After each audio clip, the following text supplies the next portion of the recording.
भूषणमाश्रयन्ति शृङ्गाङ्गनेव मुकुलाभरणन्तमालम् अङ्गीकृताखिल विभूतिरपाङ्गलीला माङ्गल्यदास्तु मम मङ्गलदेवतायाः मुग्धा मुहुर्विदधति वदने मुरारे प्रेमत्रपा प्रणिहितानि गतागतानि मालादृशोर्मधुकरीव महोत्पलेया सा मे श्रियं दिशतु सागरसम्भवायाः आमीलिताक्षमधिगम्य मुदा मुकुन्दम् आनन्दकन्दमनिमेषमनङ्गतन्त्रम् आकेकरस्थितकनीनिकपक्ष्मनेत्रम् भूत्यै भवेन्मम भुजङ्गशयाङ्गनायाः बाह्वन्तरे मधुजितश्रितकौस्तुभेया आरावलीव हरिनीलमयी विभाति कामप्रदा भगवतोऽपि कटाक्षमाला कल्याणमावहतु मे कमलालयायाः कालाम्बुदालिललितो रसिकैटभारे धाराधरे स्फुरति या तडिदङ्गनेव मातुः समस्तजगतां महनीयमूर्तिः भद्राणि मे दिशतु भार्गवनन्दनायाः प्राप्तं पदं प्रथमतः खलु यत्प्रभावात् माङ्गल्यभाजि मधुमाथिनि मन्मथेन मय्यापतेत्तदिह मन्थरमीक्षणार्धम् मन्दालसञ्च मकरालय कन्यकायाः विश्वामरेन्द्रपदवीभ्रमदानदक्षम् आनन्दहेतुरधिकं मुरविद्विषोऽपि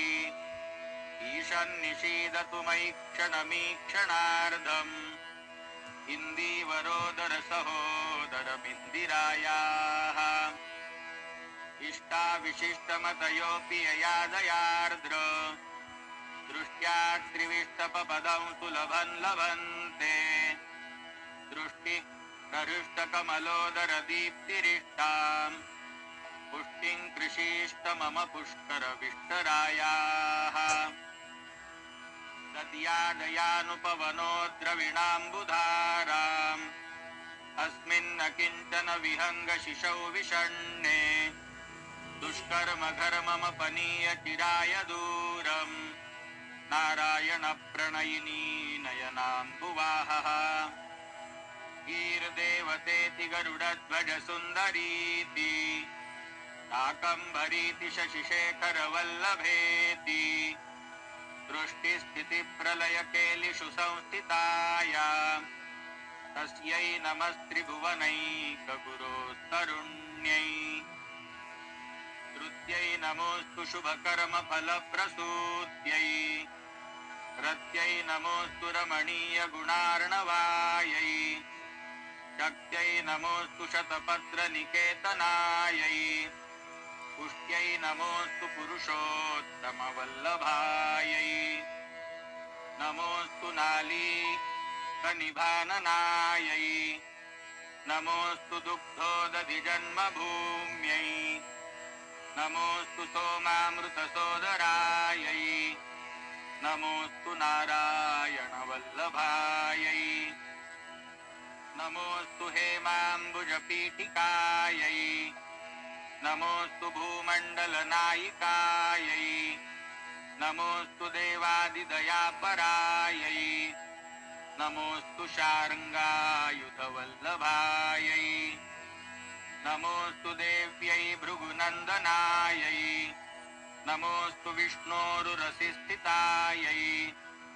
नमोऽस्तु लक्ष्म्यै कमलालयायै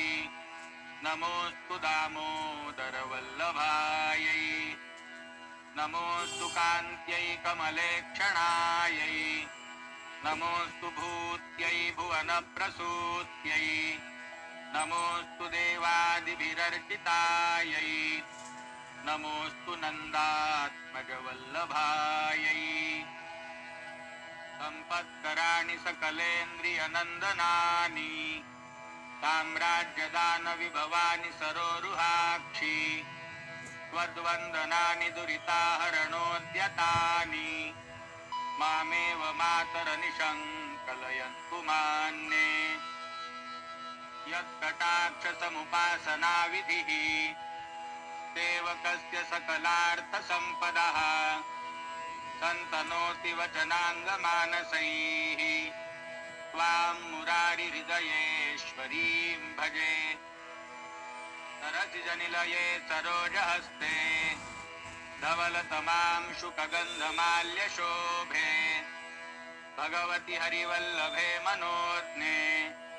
त्रिभुवनभूतिकरि प्रसीद मह्यम् सिद्धस्तिभिः कनककुम्भमुखावसृष्ट स्वरवाहिनी विमलचारुजलाप्लुताङ्गीम्